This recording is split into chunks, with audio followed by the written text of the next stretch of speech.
Hello बच्चों। तो सबसे पहले ये क्वेश्चन एक बार आप पढ़िए अच्छे से और खुद से सॉल्व करिए। उसके बाद फिर वीडियो को कंटिन्यू करिए। ओके। तो देखते हैं क्वेश्चन क्या है हमारा। एक मैट्रिक्स गिवन है, if A is equal to this one, है ना, 3x3 एक मैट्रिक्स दिया हुआ है, और बी इज इक्वल टू एक 3x3 एक और मैट्रिक्स दिया हुआ है जिसमें एक्स क्या है, अननोन पैरामीटर है, और सी की वैल्यू जो गिवन है वो क्या है, सी डायरेक्ट नहीं दिया, सी दिया हुआ ए बी ए इनवर्स के बराबर। ठीक है। तो हमें सी निकालने के लिए क्या करना पड़ेगा, ए को बी से मल्टीप्लाई करना पड़ेगा और जो आएगा उसको ए इनवर्स से मल्टीप्लाई करेंगे, तब हमें सी मैट्रिक्स मिलेगा। इतनी इन्फॉर्मेशन गिवन है। अब आपको पता करना है इसमें कौन सा ऑप्शन करेक्ट है। ठीक है। देखो सबसे पहला ऑप्शन क्या है हमारा, पहला ऑप्शन क्या दिया, determinant C is equal to this one, है ना। तो हमें सी का डिटर्मिनेंट निकालना होगा।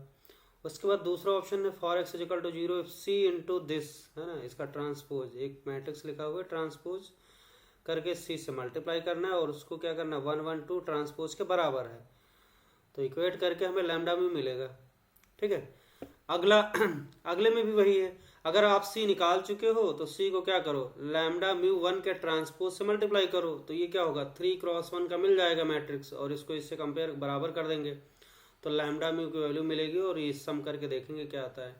उसके बाद चौथा ऑप्शन है there exist a real number X such that A B equal to B A.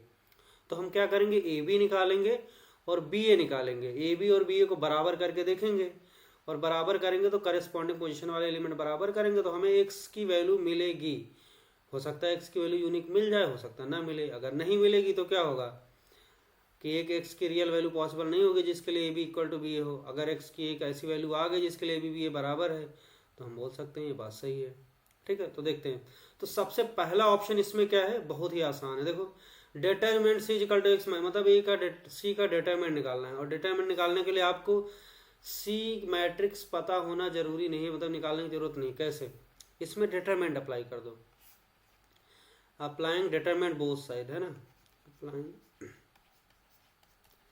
Determinant both side.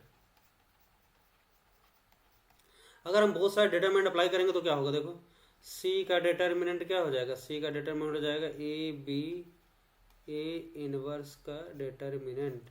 और आपको पता है कई सारे मैट्रिक्स के प्रोडक्ट का डिटरमिनेंट क्या होता है, उनके इंडिविजुअल के डिटरमिनेंट के प्रोडक्ट के बराबर होता है, और ये ए इनवर्स का डिटरमिनेंट। अब देखो ए का डिटरमिनेंट इंटू क्या होगा, बी का डिटरमिनेंट इंटू, अच्छा ए इनवर्स का डिटरमिनेंट क्या होता है, 1 ए का डिटरमिनेंट, ये बात आपको पता है। ठीक, ये होता है ए इनवर्स का डिटरमिनेंट क्या होगा, 1 ए का डिटरमिनेंट। अब ए का ये कैंसिल होगा तो सिंपली बचा क्या यहाँ पे, बी का डिटरमिनेंट। और बी का डिटरमिनेंट कैलकुलेट कर लेते हैं हम लोग। देखो बी का डिटरमिनेंट डायरेक्ट करते हैं, डिटरमिनेंट कैलकुलेट करना आपको आता है ना। तो बी का डिटरमिनेंट क्या होगा, डिटरमिनेंट बी इक्वल टू, सीधे लिखते हैं यहाँ पे, देखो इसी को ओपन कर लेते हैं ना, इसको डंडी बना के ये बना दिया और इसको ओपन कर लिया, तो ये हो जाएगा एक्स दिस कट क्या हो जाएगा, x minus one, x minus one हो गया। उसके बाद फिर -1, देखो डिटरमिनेंट करना आता है x-1, है ना, x-1 हो गया। उसके बाद फिर प्लस x हो गया, और इधर दिस कट तो x माइनस एक्स ये तो हो गया भाई जीरो, तो ये हो गया एक्स स्क्वायर माइनस एक्स, और ये हो जाएगा -x+1, और ये लास्ट टर्म में तो हो गया जीरो। ठीक है, एक्स एक्स कैंसिल हो गया, जीरो हो गया, तो ये बचा ये वाला, है ना, देखो ये तो हो गया जीरो। तो ये हो जाएगा x² -2x+1, तो ये हो जाएगा x-1 का होल स्क्वायर, तो ये हो गया डिटरमिनेंट बी, और यही क्या है, डिटरमिनेंट सी हो गया यहाँ पे, है ना, बात समझ आ गई। तो ये हो गया पहला ऑप्शन हो गया भाई करेक्ट। तो पहला ऑप्शन करेक्ट हो गया तो इसको हम लोग करेक्ट कर देते हैं। ठीक, तो पहला ऑप्शन हो गया करेक्ट। अब आगे बढ़ते हैं। अब अगला जो दूसरा, अच्छा एक काम ये भी कर सकते हैं, चौथे ऑप्शन को भी लगे हाथ चेक कर लेते हैं, क्योंकि हम ए बी इसको कर लेते हैं, क्योंकि ए बी क्या है, देखो सी निकालने के लिए हमें दूसरे और तीसरे ऑप्शन में हमें सी निकालना पड़ेगा, सी मैट्रिक्स निकालना ही पड़ेगा, उसके बाद ही हम लोग लैम्डा म्यू 1 के ट्रांसपोज से मल्टीप्लाई कर पाएंगे। और जब सी निकालने के लिए हमें ए बी निकालना पड़ेगा और ए इनवर्स निकालना पड़ेगा, फिर उसको मल्टीप्लाई करना पड़ेगा। तो हम क्या करते हैं, सबसे पहले ए बी निकाल लेते हैं, फिर ए इनवर्स निकाल लेते हैं, है ना। तो देखो ए बी निकालने के लिए क्या करेंगे हम लोग, ए को बी से मल्टीप्लाई कर देंगे, ए को बी से मल्टीप्लाई कर देंगे, मल्टीप्लाई करना सबको आता है।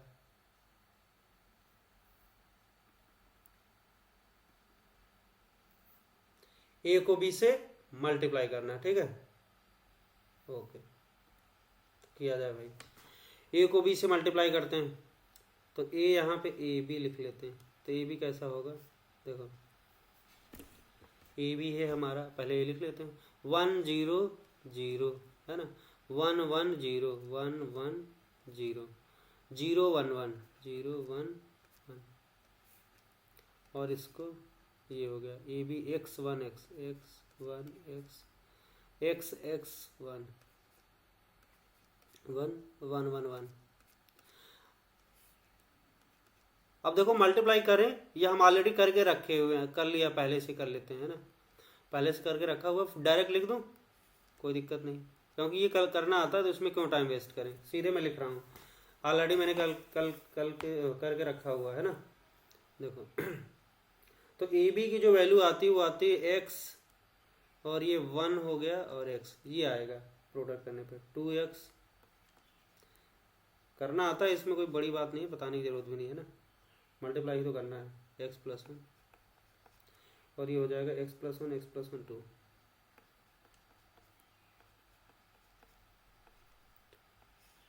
जब a को b से मल्टीप्लाई करेंगे रो बाई कॉलम है ना, तो ये आएगा, करके देख लो, अगर कोई डाउट हो तो करके देख लो, कोई दिक्कत नहीं, रो बाई कॉलम है ना, मल्टीप्लाई करेंगे तो यही आएगा। अच्छा अब देखो चौथा ऑप्शन में A B equal to B A check करना, तो हम क्या करते हैं, जब ए बी किया है तो बी ए भी करके देख लेते हैं लगे हाथ, है ना, बी ए भी निकाल लेते हैं, जब इतना किया तो बी ए भी निकाल लेते हैं। बी ए का मतलब बी पहले लिख लो, तो बी पहले लिखेंगे तो क्या हो जाएगा, x 1 x x x 1 x x 1, और ये हो जाएगा 1 1 1 1 1 1। बी ए की वैल्यू देखो क्या है, 1 0 0 1 1 0 1 1 0 और 0 1 1। मल्टीप्लिकेशन करना आता है सबको, तो इसको भी हमने डायरेक्ट कर किया हुआ है, डायरेक्ट लिख लेते हैं ना, जिससे कि टाइम बच जाए। तो मैं डायरेक्ट लिखता हूँ ए बी बी ए, तो ये बी ए की वैल्यू जो है वो आई है, इसको मल्टीप्लाई करने पे क्या आ रहा है, x प्लस 1 या x प्लस 1 1 प्लस एक्स, या एक्स एक बार, और यहाँ पे हो जाएगा x x, ये हो जाएगा 2x आया यहाँ पे, और यहाँ पे क्या आया x प्लस 1, और यहाँ पे आया 1 और 2 2 2।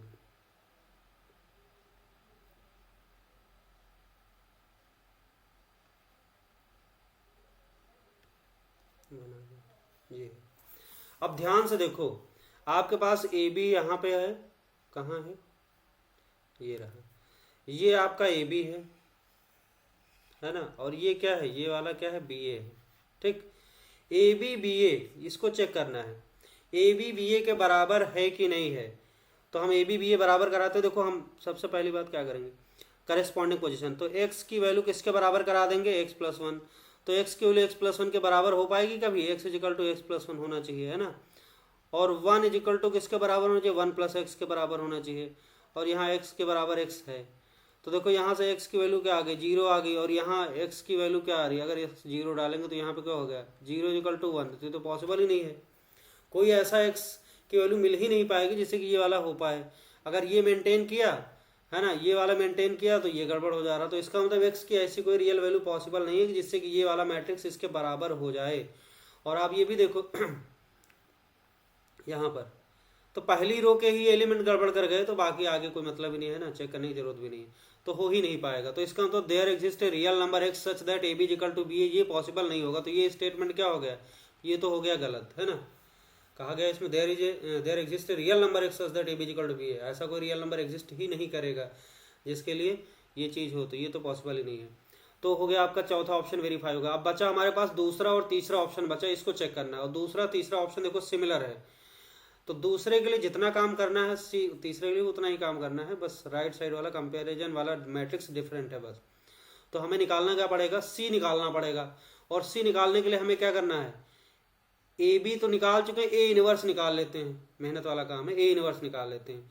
ए इनवर्स निकालेंगे उसके बाद फिर क्या करेंगे, ए बी जो आया है उससे हम लोग मल्टीप्लाई कर लेंगे, है ना। तो ए इनवर्स निकालते हैं, देखिए कैसे निकालेंगे। तो जो ए इनवर्स होगा वो क्या होता है, ए इनवर्स होता है adjoint A upon determinant of A. अच्छा डिटर्मिनेंट ए की वैल्यू निकाल लो जरा, देखो ये है ए, तो डिटरमिनेंट निकालेंगे, सीधा सीधा दिख रहा है आपको, क्या दिख रहा है यहाँ पे, इसकी वैल्यू दिख रही है सीधे 1 इंटू दिस कट तो 1 माइनस 0, और बाकी सारा ये जीरो तो वो टर्म क्या होंगे, सब जीरो हो जाएंगे, तो सिंपली 1 आ गया। तो डिटरमिनेंट ए की वैल्यू क्या आ गई, 1 आ गई। तो यहाँ से ए इनवर्स की वैल्यू क्या हो जाएगी, adjoint A upon determinant that is 1, तो एडजॉइंट ए आ गया। मतलब आपको एडजॉइंट ए निकालना है, एडजॉइंट ए आ गया तो वही क्या होगा, ए इनवर्स हो जाएगा, है ना। अब ए दिया हुआ है तो एडजॉइंट ए निकालते हैं, क्लियर। तो चलते हैं नेक्स्ट पेज पे, है ना। ओके, देखो ए इनवर्स निकालते हैं। तो ए इनवर्स निकालने के लिए ए इनवर्स है क्या हमारे पास, adjoint A upon determinant of A that is adjoint A, क्योंकि डिटरमिनेंट की वैल्यू क्या हो गई, 1 हो गई। अब ए लिख लेते हैं पहले। ए हमारे पास क्या था, देखो जरा, ए जो है वो क्या है, एक बार लिख लेते हैं। ए है 1 0 0 1 1 0 1 0 0 1 0 0 1 1 0। तीसरी रो क्या है, 1 0 0 1 1 0 0 1 1 0 1 1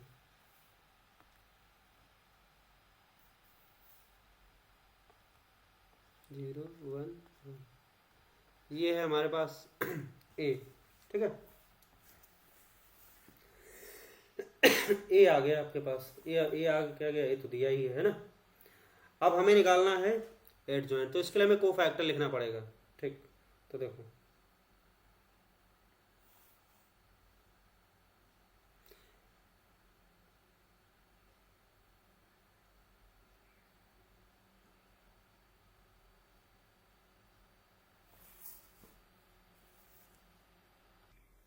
ओके, तो ए दिया हुआ है, ए आपके पास है, तो हम क्या करते हैं, इसके पहले कोफैक्टर्स लिखते हैं। तो कोफैक्टर क्या होंगे, C11 C12 C13, कोफैक्टर लिख लेते हैं सारे। एडजॉइंट भी लिखना सबको आता है, लेकिन एक बार यहाँ पे लिख लेते हैं। C21 लिख लेते हैं, C22 और C23, कोफैक्टर लिखना पड़ेगा। C31 C32 cofactor, C33 cofactor लिखते हैं। कैसे लिखते हैं पता है सबको, फिर भी हम लिख लेते हैं। देखो दिस कट, तो 1 माइनस 0, तो ये हो जाएगा 1 आएगा। फिर यहाँ पे क्या होगा, ये कट हो गया, ये कट हो गया, तो 1 माइनस 0 तो आ जाएगा -1, ठीक। कोफैक्टर लिखना आता है सबको। 1 माइनस 0 तो ये हो जाएगा 1, ओके। अब देखो C21 के लिए दिस कट, तो 1 0 आ जाएगा, ये हो गया 0, और ये हो जाएगा, इसका आ जाएगा 1, और ये -1, ठीक है। कोफैक्टर लिखना आता है, इसमें क्यों टाइम वेस्ट करें, सब लोग लिख लेंगे। और ये आएगा 0, और ये 0 आ जाएगा, करके देखेंगे, और ये 1 आ जाएगा, ठीक। तो इस तरीके से जो कुछ मेहनत है इसमें कोफैक्टर लिखने में है, कर लिया आपने। तो ये हो गया इसके कोफैक्टर। अब एडजॉइंट क्या होता है, ये जो कोफैक्टर का मैट्रिक्स आएगा, है ना, तो यहाँ पे हम लोग लिखेंगे C, और C की वैल्यू क्या होगी, देखो 1 -1 1 0 1 -1 0 1 -1 0 0 1। अब ये C मैट्रिक्स है ना, C मैट्रिक्स है, कोफैक्टर्स का मैट्रिक्स है। अब एडजॉइंट क्या होता है, एडजॉइंट जो होता है, एडजॉइंट क्या होता है, C जो आया उसका ट्रांसपोज कर दो। तो यहाँ पे सीधे हम लोग लिख सकते हैं एडजॉइंट की वैल्यू क्या हो जाएगी, एडजॉइंट किसके, इनवर्स के बराबर, तो ए इनवर्स ही डायरेक्ट का आएगा एडजॉइंट, और ये किसके बराबर हो जाएगा, इसका ट्रांसपोज करो। तो पहली रो को पहला कॉलम बना दिया, 1 -1 1, दूसरी रो को दूसरा कॉलम 0 1 -1 0 1 -1, तीसरी रो को तीसरा कॉलम 0 0 1 1 हो गया। तो इस तरीके से हमारे पास ए इनवर्स आ गया। अभी कहानी खत्म नहीं हुई, ए इनवर्स आ गया। अब क्या करना है, जो हमारे पास सी मैट्रिक्स है, सॉरी कौन सा मैट्रिक्स था, हाँ सी मैट्रिक्स है ये, देखो ये वाला। अच्छा यहाँ पे कंफ्यूज नहीं करना, ये जो सी है हमारा क्या है, कोफैक्टर्स का मैट्रिक्स है ना, वो हमने सेम नंबर वो हो गया सिंबल, ये कोफैक्टर्स का मैट्रिक्स है ना, ये उस सी से कंफ्यूज मत होना, है ना। ये है कोफैक्टर्स का मैट्रिक्स, मैट्रिक्स ऑफ कोफैक्टर्स, ये वाला है ना, ये किसी और से लिख लेते हैं, ठीक है, पी लिख लेते हैं मान लो तो पी और ये हो जाएगा पी ट्रांसपोज, कंफ्यूज नहीं करना। अब देखो जो सी है, सी की वैल्यू जो दी गई वो क्या दी गई, ए बी ए इनवर्स है ना, ए बी ए इनवर्स। अच्छा ए बी आप निकाल चुके हो और ए इनवर्स अभी आपने निकाला, तो ए बी ए इनवर्स की वैल्यू क्या होगी, दोनों को मल्टीप्लाई कर देंगे। अब ए बी लिख लेते हैं, ए बी हमारे पास क्या है देखो, तो जो ए बी की वैल्यू है, अब इसमें एक और चीज ध्यान देना है आपको, देखो जो ए बी है इसमें सेकंड और थर्ड ऑप्शन में जो x की वैल्यू 0, देखो दोनों में x की वैल्यू 0 के लिए चेक करना है, तो हम क्या करें, x को लेके क्यों घूमे, x की वैल्यू 0 डाल देते हैं। तो जो हमने ए बी निकाला यहाँ पे देखो इसी में रख लेते हैं भाई x की, जब हमें x की वैल्यू 0 के लिए ही देखना है, तो ये जो आपका ए बी मैट्रिक्स है इसमें x की वैल्यू 0 डाल देते हैं, तो ए बी बना लेते हैं। तो ए बी एक्स की वैल्यू 0 के लिए x इजिकल टू 0, तो जैसे 0 डालेंगे तो ये हो जाएगा 0, ये हो जाएगा 1, ये 0, और दूसरा क्या हो जाएगा, ये 0 हो जाएगा और ये 1 हो जाएगा और ये 1 हो जाएगा और ये हो जाएगा 1 1 2 1 1 2। अब ये ठीक है, ए बी की वैल्यू आ गई जब x की वैल्यू 0 है, क्योंकि हमें इसके लिए यही देखना है, देखो ये वाला अब ए बी ए इनवर्स करना है ना, तो अब अगले पेज पे चलते हैं, ए बी को एक बार नोट कर लेते हैं है ना, ए बी की वैल्यू 0 1 0, तो देखो ए बी की वैल्यू क्या है, पीछे से देख के लिखना है हमें, तो ए बी की वैल्यू है पहली रो 0 1 0 0 1 1 0 1 1 और उसके बाद 1 1 2, ठीक है 1 1 2, ये है ए बी है, और ए इनवर्स बगल में लिखा हुआ है, तो इसको करो तो मल्टीप्लाई है ना, तो जाएगा 1 0 0 माइनस 1 1 0 और ये 1 माइनस 1 1, ये हो गया। अब निकालते हैं इसको, तो देखो मल्टीप्लाई करते हैं दोनों को, तो ये मल्टीप्लिकेशन करने पे क्या आएगा, मल्टीप्लिकेशन करना आता है सबको, रो बाई कॉलम, ठीक, तो रो बाई कॉलम करेंगे। इसको भी मैं डायरेक्ट लिख देता हूँ ना टाइम बचाने के लिए फटाफट, क्योंकि मल्टीप्लिकेशन कोई बताने वाली चीज़ तो नहीं है, तो सबको आता है। तो ये हो जाएगा, इसको रो बाई कॉलम करेंगे, तो रो बाई कॉलम करेंगे, डायरेक्ट में लिख रहा हूँ, देखो जो आएगा ए बी ए इनवर्स की वैल्यू आएगी, मल्टीप्लाई करने माइनस 1 1 और 0 0 0 1 0 0 1 आ गया, 2 माइनस 1 2 2 माइनस 1 2 आ गया, ये आएगा आपका ए बी ए इनवर्स है ना, दैट इज सी। यहाँ तक कहानी, अब सी आ गया तो बस हम चलते हैं काम की बात पे है ना, तो देखो आगे बढ़ते हैं।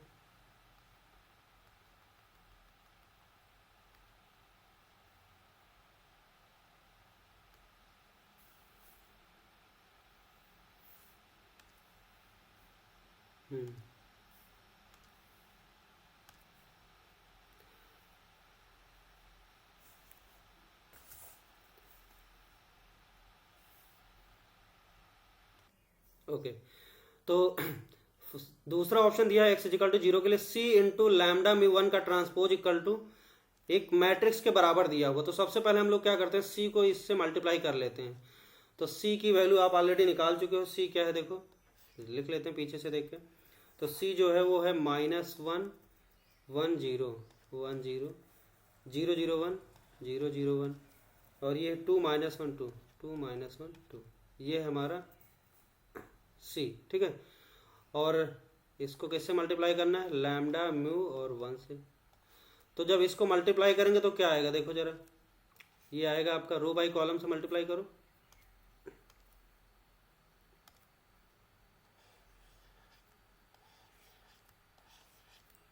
ये तो ये हो जाएगा आपका माइनस लैम्डा और ये प्लस म्यू, और ये हो जाएगा आपका 0 0 और ये 1 आ गया सिंपल सा, और तीसरा आ जाएगा 2 lambda minus mu 2 lambda minus mu और प्लस 2, ये आ गया बड़ा अच्छा सा, बस यहीं तक मेहनत थी है ना। अब ये जैसे ही आया, ये क्या है c इंटू लैम्डा म्यू 1 का ट्रांसपोज, और ये किसके बराबर है, दो ऑप्शन है, एक ऑप्शन में किसके बराबर है, तीसरे ऑप्शन में जो बराबर है किसके बराबर है ये दिया हुआ है, देख लेते हैं एक बार। तीसरे ऑप्शन में जो दिया हुआ किसके बराबर, 1 1 2 के बराबर, ये 1 1 2 के बराबर है ना, देखो एक बार देख लो,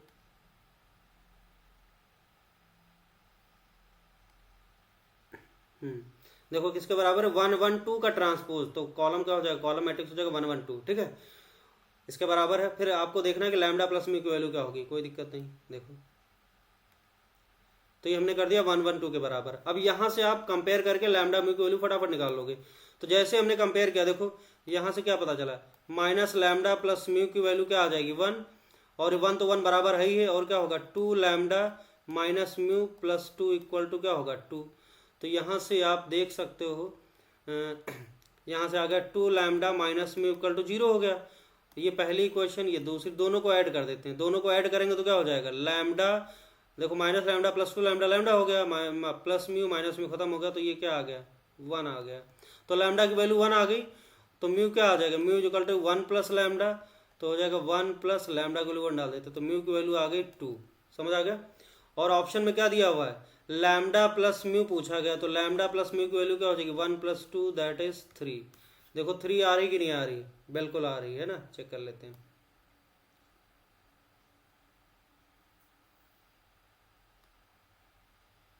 ये आ गई, लैम्डा प्लस म्यू 3 दिया, इसका मतलब क्या हुआ, तीसरा ऑप्शन हो गया भाई करेक्ट, तीसरा ऑप्शन करेक्ट हो गया। ओके, ओ सॉरी, दूसरा ऑप्शन करेक्ट हो गया, दूसरा ऑप्शन करेक्ट हो गया। और तीसरे ऑप्शन में क्या दिया हुआ, देखो ये चीज यहाँ पे 1 0 1 ये दिया हुआ, 0 1 0 दिया हुआ है, तो इसको बराबर कर देते हैं।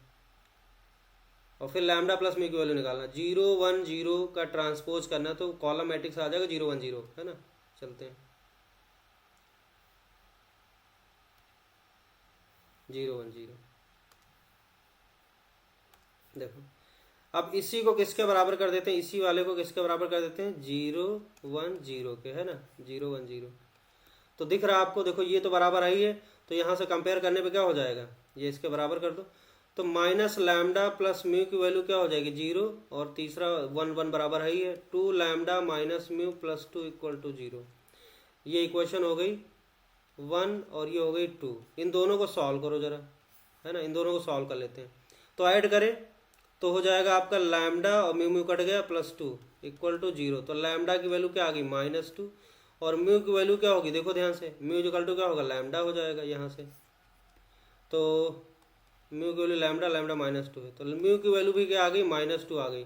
तो लैम्डा प्लस म्यू की वैल्यू इस केस में क्या आ जाएगी -2 प्लस -2, तो दैट इज -4 आ गया। ओके, और इस तरीके से हमारा थर्ड ऑप्शन भी सही हो गया, है ना, दूसरा और तीसरा ऑप्शन। देखो तो तीसरे ऑप्शन का लैम्डा प्लस म्यू की वैल्यू -4 है, तो थोड़ा सा ये कैलकुलेटिव क्वेश्चन था, कई बार मल्टीप्लिकेशन करना पड़ा। तो इस तरीके से हमारा तीसरा ऑप्शन हो गया करेक्ट। Okay, thank you.